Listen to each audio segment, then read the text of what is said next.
Continuamos, amigos de BPI TV, transmisión en vivo y en directo desde la ciudad de Caracas, reporta Andrés Fornerino. De inmediato vamos a escuchar la intervención de la ex defensora venezolana Gabriela Ramírez, quien ofrece parte de las declaraciones o una intervención a propósito de un foro auspiciado por Espacio Abierto. Es un foro denominado Elecciones de Gobernadores y Entorno Político. Vamos a escuchar parte de su intervención. La experiencia es no hacer promesas que realmente no puedan cumplirse.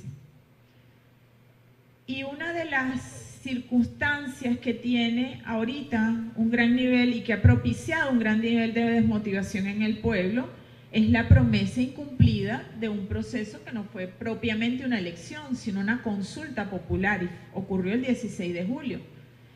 Y en ese momento la oposición le dijo al país que iban a renovar los poderes. Y ese ha sido la causa del nacimiento de una fuerte corriente de opinión que dice que no está de acuerdo con participar en las elecciones regionales del próximo domingo, porque dicen que el 16 de julio fue un gran engaño. En ese momento nosotros nos consultaron como chavismo disidente que cómo veíamos las preguntas. Yo no participé en esa consulta porque yo dije, yo no voy a participar en una consulta que genere una expectativa. ¿Saben qué es malo? Una expectativa frustrada. Que usted le diga a una persona que va a hacer algo, y eso es una cosa desde que uno es pequeñito. Siempre a los padres se les enseña, no le prometa a su hijo nada que no pueda cumplirle. Y era obvio que no iba a ser posible instrumentar esa propuesta porque para eso tú necesitas el apoyo de las fuerzas coercitivas del Estado, todo el estado de cosas para que hubiese o ocurriera una renovación de poderes. Y eso nos lleva a una segunda lección, porque ¿qué ha ocurrido? Bueno, el pueblo está molesto por la convocatoria de esa asamblea constituyente que de hecho, bueno, tiene nuestra constitución en suspenso. Cada día se dicen cosas que se pueden hacer y la constitución, dentro de mi concepto, está absolutamente vigente, pero quienes ejercen el poder, quienes no es en este escenario. La abstención suele hacerle el juego a lo que rechazamos, porque lo que rechazamos es lo que le interesa movilizar su maquinaria. Y una de las lecciones del 16 de julio es que cuando la gente se queda en casa, gana la maquinaria. Pregúntenle a Acción Democrática. Y voy a volver a tirar la cédula al piso. ¿Ustedes se acuerdan del sketch de We Will Come Back? Bueno, la maquinaria se movió el día de las elecciones regionales porque nada más hubo un 10% de participación en esa convocatoria. ¿Y qué maquinaria hay hoy en el país? ¿Cuáles consideran ustedes que es la maquinaria electoral más aceitada para el próximo 15 de octubre? A ver, ¿quién me ayuda con eso? ¿Ah? Esa es una observación optimista. ¿Qué otra maquinaria aceitada tendremos en este país para el domingo próximo? El PSUV, para nada, el gobierno. El gobierno, para nada. Entonces, el que se quede en su casa va a fortalecer esa maquinaria. Y la abstención no deslegitima a nadie. Aquí, ¿cuál fue la abstención cuando ganó Caldera las elecciones, sus últimas elecciones? Las previas al ascenso al poder de Chávez. Margarita, que estuvo por cerca del 60%. 40%. Y gobernó su periodo completo, porque, sí, bueno, queda ese mal trago de que la gente no fue a participar, pero bueno, se eligió con los votos que se contaron, gobernó el presidente. Y la abstención no va a deslegitimar ningún gobernador que gane las elecciones el próximo domingo. Ahora, ¿qué es lo que tenemos que entender nosotros acerca de las lecciones democráticas que nos deja todo este tiempo? Que la abstención no va a debilitar ninguna opción. Yo misma fui electa con una enorme abstención como diputada, porque ustedes saben que yo soy la única persona que fui diputada. Yo siempre le digo a Blay que le agradezco que se haya retirado, porque era impensable que una diputada del chavismo se pudiera hacer del circuito Baruta-Latillo-Chacao. Y yo fui diputada por el circuito Baruta-Latillo-Chacao por el chavismo. Y ese circuito, el chavismo, usualmente obtiene unos 30.000 votos. Para ese tiempo era la cota máxima de participación cuando había una elección presidencial. Yo gané con un poco más de, calculo yo como con unos 12.000 votos, porque el mismo chavismo dijo, ¿para qué voy a ir a votar si esta es una carrera de una sola, en este caso, una sola yegua? No había más, no había contendor. Yo me podía ir a ver comiquitas, yo no tenía que mover ninguna maquinaria porque no había contendor. Iba a ganar el chavismo en ese circuito. Es decir, y bueno, yo fui diputada hasta que me retiré para postularme al cargo de defensora del pueblo.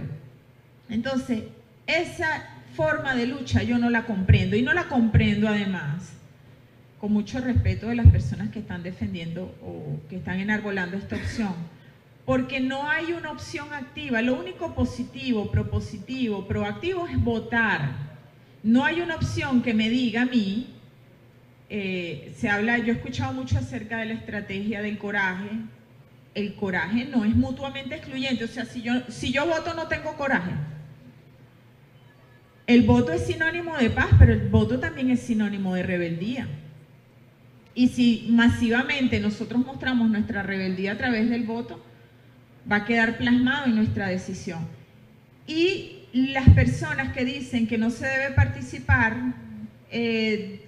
no ponen una opción que sustituya esa no participación, ni explican por qué vía se pudiera construir poder político sin esa opción electoral. Entonces, primera lección, no prometer lo que no se pueda cumplir. Y segunda lección, la abstención no es una forma de lucha. Y nosotros tenemos la responsabilidad de luchar para rescatar nuestra Constitución. Y eso me lleva a una tercera lección, que es el lenguaje del pueblo venezolano. Cómo nosotros nos hemos expresado siempre. Nosotros, los venezolanos, somos un pueblo de paz, y la única forma válida, viable de nosotros expresarnos es a través del voto. Y eso lo demostramos el 16 de julio, porque el 16 de julio no salió nada más la oposición con la consulta.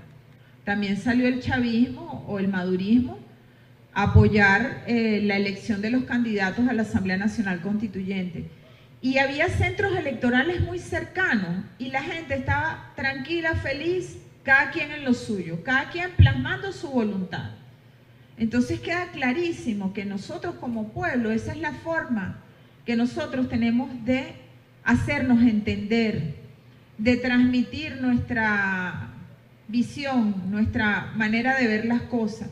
Y fíjense que si usted revisa la estrategia electoral del gobierno, tenemos dos estrategias electorales del gobierno. Una, fingir que todo está perfecto, o sea, una campaña de música, de baile, de que simplemente estamos eligiendo gobernadores, que el país está totalmente normal. Y esa es la forma como se ha llevado la campaña desde el gobierno para las regionales. Y la segunda forma es promover la desmovilización del voto contrario, del voto opositor. ¿Cómo la promueven? Bueno, si usted vota, usted reconoce a la Asamblea Constituyente. Ah, no, yo no la reconozco, entonces yo no voto, yo me quedo en mi casa. Si usted vota, si los gobernadores que ganen se van a tener que subordinar. Por ahí hubo un gobernador, un candidato de la MUD, que dijo, bueno, ya veremos. Dijo ese candidato. De verdad que a mí me dio mucha pena eso. Me dio mucha pena porque no se puede reconocer lo que tiene una falla de origen. Y ninguna persona por ningún cargo puede hacer ese tipo de afirmaciones.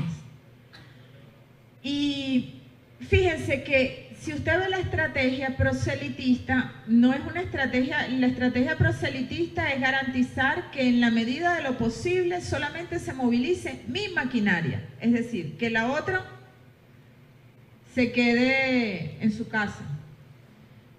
Y a mí me parece tan difícil de asumir que en un país tan politizado, nosotros estamos muy politizados en este momento por la situación económica, por lo que pasó con nuestra Constitución. Esa fue la Carta de Derechos que todos nosotros nos dimos como pueblo.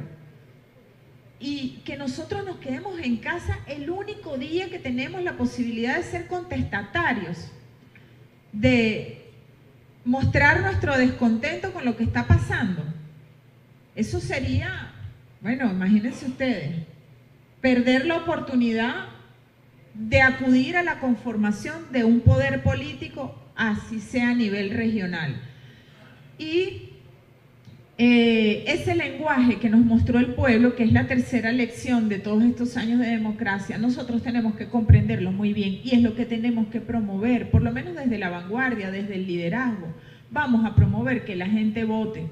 Sabemos que esos gobernadores van a tener los consejos legislativos en contra, como una espada de Damocles, eso nadie lo va a negar. No vamos a decir, no, nosotros no vamos a gobernar igual con los consejos legislativos en contra, no, va a ser una pugna.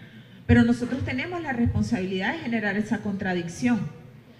Yo digo que nosotros el próximo domingo no le estamos haciendo, y este es el llamado a la acción de estas 3 lecciones, porque cuando uno aprende algo, cuando uno va y estudia una carrera en la universidad, uno la estudia para escribir o para ejercer, y si es ingeniero para levantar un edificio, hacer las bases de una ciudad. Bueno, si nosotros hemos aprendido, primero, que no se puede estar prometiendo lo incumplible, segundo, que la abstención no es una estrategia de lucha, y tercero, que el voto es nuestro lenguaje como pueblo venezolano.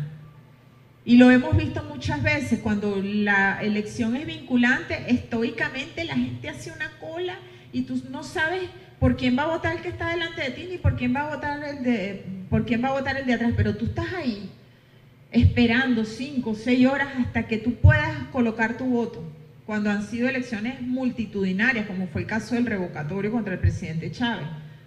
El pueblo está allí en paz y es una situación de esperar, de participar. Y esto nos llama a nosotros a la acción, y es que el 15 de octubre nosotros tenemos que mostrar no un favor hacia el PSV o hacia la MUD. Nosotros el 15 de octubre tenemos que mostrar nuestra defensa de la faceta electoral de nuestros derechos humanos. Nosotros tenemos que defender el voto como forma de participación. Mientras más votemos, nosotros más estamos hablando de que queremos la paz y que queremos una transición o un cambio o una forma de opinar de forma pacífica. Pero además nosotros también vamos a ver si realmente el día 30 de julio hubo 8 millones de votos a favor de la Asamblea Nacional Constituyente. Y ese es el reto del 15 de octubre, mostrar la veracidad de ese número que se nos dijo.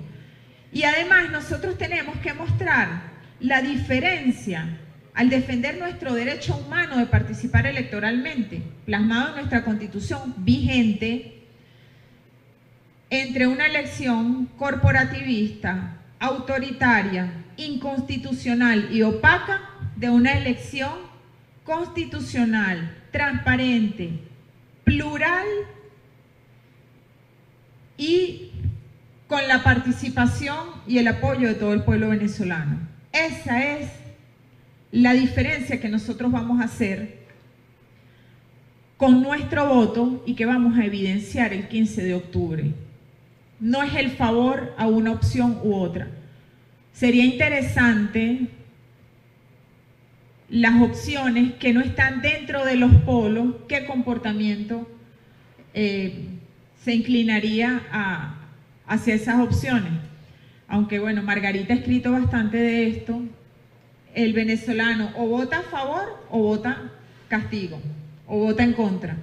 Es nuestra cultura electoral, pero como hemos aprendido tanto, quizás esa sea una lección, porque cada vez que ocurre un proceso electoral, nosotros extraemos una nueva lección de la democracia.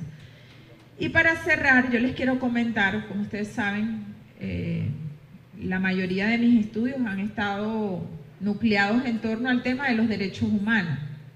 Y una de las premisas que en materia de derechos humanos, a mí, bueno, yo apreciaba más, es esta premisa de que los derechos humanos se pueden violar por acción u omisión. Es decir, si, por ejemplo, un funcionario policial le da una paliza a una persona y el Estado no hace nada, no separa a ese funcionario de su cargo, no lo investiga, pues estaría violando derechos humanos por omisión, por acción, perdón, porque ese funcionario representa al Estado. Los estaría violando de forma activa.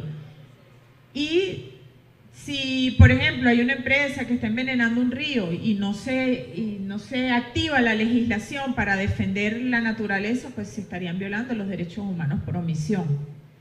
En este caso electoral hay algo que yo he pensado en este último tiempo y bueno, yo, como ustedes saben, yo voté por el presidente Maduro y he contribuido a esto por acción, porque elegí la opción que realmente pues, no quiere dar paso a los mandatos constitucionales, a la celebración de las elecciones en su tiempo, al respeto de la voluntad popular. Y quienes en el pasado estuvieron en un pensamiento diferente al mío, que es el pensamiento de la defensa del legado chavista, bueno, en este momento estarían contribuyendo a ese mismo estado de cosas a través de la omisión, porque no irían a votar el próximo 15 de octubre. Y entonces, ustedes y yo estaríamos del mismo lado, contribuyendo a la misma cosa. Unos por acción, en mi caso, yo por acción, y los que no vayan a votar por omisión. Y por eso es tan interesante saberse responsable de las cosas que pasan en nuestro país, en el ámbito político, ya sean por acción u omisión, tal como nos lo exige el reclamo y la defensa de nuestros derechos humanos. Así que ojalá que no estemos del mismo lado y que realmente nosotros comprendamos que la elección de gobernadores es un paso más para restaurar la vigencia de nuestra Constitución. Es una elección que se celebra con atraso, es una elección necesaria y es una elección que si somos responsables como venezolanos y venezolanas, tiene que dar cuenta de la foto política y el pensamiento de todo el país en ese minuto que es el 15 de octubre del año 2017. Así que queda de ustedes, de todos nosotros como pueblo, que esa foto no salga borrosa, que esa foto sea lo más nítida posible y que pueda recoger frente a nosotros mismos y frente a las generaciones venideras cuál es el momento que vive nuestro país en este momento. Y con esto pues les agradezco la invitación a este espacio. Bien, escuchaban parte de las declaraciones de la ex defensora venezolana Gabriela Ramírez. Recordemos que ella es una de las ponentes que participa en este foro de elecciones a gobernadores y entorno político que es organizado por la organización Espacio Abierto. En su ponencia ya la doctora Gabriela Ramírez no manifestaba que se tiene que diferenciar el voto venezolano en estas elecciones a favor, no a favor de una opción o de otra, sino en respaldo a la Constitución venezolana y a que estos derechos electorales se garanticen en Venezuela. Ella manifestaba además que si no votamos nos haríamos partícipes por omisión en el caso de no defender el voto del próximo 15 de octubre. Es parte de algunas precisiones que nos indicó la exdefensora venezolana, y es por ello que la tenemos presente una vez más, para que ustedes puedan también consultarle y ver parte de estas aseveraciones que realizaba durante su ponencia. Exdefensora, queríamos consultarle, ya usted hablaba de la omisión, sería no votar en estas elecciones del 15 de octubre. Queríamos saber si se ha irrespetado o vulnerado el derecho a la elección, al voto, a la manifestación de voluntades con estas nuevas medidas, por ejemplo, el día de ayer anunciada con la sustitución o la no sustitución de algunos gobernadores. Sí, naturalmente han habido muchas trabas, han habido muchos obstáculos, por ejemplo, las opciones del chavismo democrático representadas por el Movimiento de Desafío de Todo, UPP 80 y otros partidos minoritarios han sido castigadas severamente, pues obstaculizando su participación. Una de estas opciones, inclusive de 11 candidatos con que arrancó, ya nada más quedan 4. Y bueno, con todas esas dificultades nosotros tenemos que desplegarnos masivamente, porque en una minoría de uno la verdad sigue siendo la verdad. Y por esa razón es vital y es esencial que nosotros, comprendiendo que nuestro lenguaje es el voto, es la democracia y es la paz, nosotros opinemos dentro de nuestros estándares, dentro de nuestras convicciones, por alguna de las opciones que presentan cada uno de los estados. Profesora, ¿qué opina sobre estas medidas que ha impulsado el Consejo Nacional Electoral? Hablaba, ya le mencionaba, le hacía esta pregunta en referencia a la sustitución de no candidatos. Usted habla también de otra forma o de otro obstáculo, que era no permitirle a estos partidos políticos minoritarios su participación en las elecciones de gobernadores. Pero también hay otro tema o otro elemento que se suma a este, que es el cambio de algunos centros electorales. En materia de derechos humanos, ¿cómo se estaría entonces, qué se estaría promoviendo por parte de estas autoridades del gobierno? Bueno, la desmoralización, la desmotivación, y frente a esas acciones, ¿cuál es la mejor forma de responder? La mejor forma de responder movilizándonos y motivándonos, o sea, que cada obstáculo sea un acicate, sea un estímulo para ir a votar en contra de ese tipo de acciones, en contra de ese tipo de abusos, en contra del electorado, en contra del derecho humano a expresarse. Las instancias de gobierno, las instituciones públicas están para servirle la mesa al pueblo, y para que el pueblo pueda expresarse. Entonces, cada obstáculo, cada piedra, nosotros tenemos que superarla con una mayor motivación y con una mayor movilización el día 15 de octubre. En otro tema quería preguntarle, doctora Ramírez, sobre algunas denuncias que se han pronunciado en relación al fiscal designado por la Asamblea Nacional Constituyente, Tarek William Saab, que hablaba sobre las investigaciones realizadas a Manuel Sosa. Ya esta es una investigación que iniciaba la fiscal de la República, Luisa Ortega Díaz, y ya vemos que finalmente al parecer se conoce a la opinión pública estos presuntos delitos cometidos por este ciudadano. ¿Qué nos puede decir en relación a este caso? Mira, para mí es muy difícil dar por válidas, así haya sido una investigación iniciada por la gestión constitucional de Luis Ortega Díaz. Es muy difícil discernir dentro de lo que se está hablando actualmente dentro del Ministerio Público, porque es un fiscal que, al igual que la Asamblea Nacional Constituyente, dentro de mi concepto no tienen validez, no tienen legalidad. Y bueno, ojalá que dentro de un tiempo razonable nosotros podamos tener poderes públicos legítimos, constitucionales, y que tengan la credibilidad de todas las personas. En relación a este caso, ya los señalamientos que ha realizado este fiscal designado por la Asamblea Nacional Constituyente manifestaban que había unos casos de corrupción en la faja petrolífera. También recordamos, para que no algunos venezolanos, que Manuel Sosa estuvo vinculado quizás sentimentalmente con la familia presidencial o el exmandatario Hugo Chávez. ¿Conoce algún tipo de procedencia? ¿Qué sabe sobre este caso? ¿Tiene algún conocimiento sobre esta investigación? Mira, yo no tengo ningún conocimiento sobre el caso. Sí, evidentemente habrán algunas personas que se acercan con intenciones diferentes a las figuras de poder. Yo estuve en el poder y mucha gente se acerca a uno. Eso no significa que la persona con la que él tuvo la relación sentimental o que la autoridad a las que él se acercó en este momento fueron los familiares del presidente Chávez, tengan que ver con el mal uso, con el abuso o con el exceso de a lo mejor de a través de esa relación valerse para otro tipo de actividades. Entonces, esas cosas hay que separarlas, yo las separo con mucho respeto, yo tengo mucho respeto por la familia del presidente Chávez y ojalá que si él cometió esos delitos en un tiempo corto nosotros sepamos hasta qué profundidad llegó el daño cometido por este señor y de quiénes se valió él para cometer esos delitos. En materia de derechos humanos, ¿está de acuerdo, usted como experta, está de acuerdo con la realización de un diálogo en el país? Ayer veíamos y conocíamos también por el Foro Penal Venezolano que se liberaron a 3 presos políticos. ¿Este tipo de acciones contribuyen en que en Venezuela se pueda conciliar un proceso para un cambio a una alternativa política?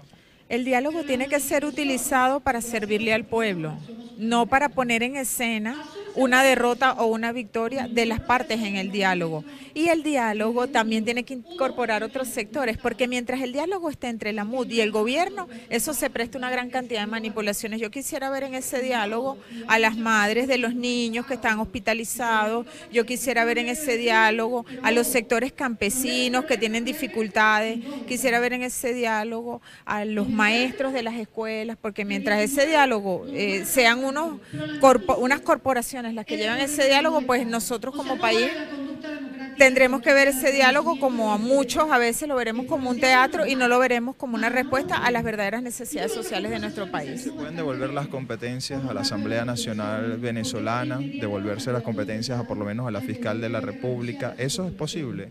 Yo creo que eso es necesario, más que posible es necesario para restaurar la fe en la democracia y en las instituciones públicas. ¿Qué tiene que pasar?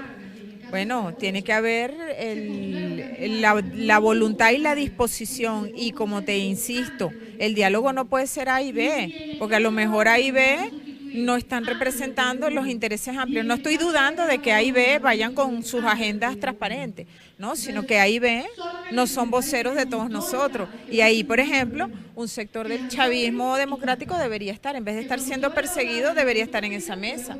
Las madres de los niños, no solamente los factores políticos, las madres de los niños con cáncer, las personas que están atravesando problemas por toda la situación económica. Entonces, vamos a abrir esa mesa y que sea una mesa donde el país diga, bueno, ahora sí se está dialogando. ¿Existe la confianza para la población entonces para ir a estas elecciones? ¿Se confía en esos árbitros? Indistintamente de los árbitros, el aluvión popular siempre tendrá la última palabra y en eso es lo que nosotros debemos confiar, en el pueblo, ni siquiera en los factores principales convocantes. Ahí hay opciones minoritarias y si el pueblo se volcara a esas opciones minoritarias, este país se llevaría grandes sorpresas. Vamos a confiar en los poderes del pueblo y en que uno a uno las cosas pueden cambiar. ¿Qué alternativa tiene la disidencia del chavismo para participar en estas elecciones si solamente participan factores de la Mesa de la Unidad Democrática del Partido Socialista Unido de Venezuela? Nuestra alternativa con todos estos obstáculos es la conciencia, es la voz y es el llamado a participar. Muchísimas gracias, exdefensora. Escuchaban entonces parte de las declaraciones, son algunas de las impresiones que recogemos luego de este foro que se está en desarrollo en la ciudad de Caracas. Recordemos, es un foro denominado Elecciones de Gobernadores y también el entorno político. Ya pudimos indagar incluso un poco más sobre la participación en estas elecciones regionales auspiciadas o para realizarse el próximo 15 de octubre y es por ello que manifestaban su participación de algunos ciudadanos, hacían un llamado a cómo participar algunos ciudadanos en este proceso electoral. Además, ya indicaba sobre la situación de diálogo, en particular la exdefensora del pueblo, y es por ello que manifestaba su opinión sobre algunas investigaciones incluso realizadas por las autoridades venezolanas. Es parte de la información desde Caracas, Venezuela, reporta Andrés Fornerino para BPI TV.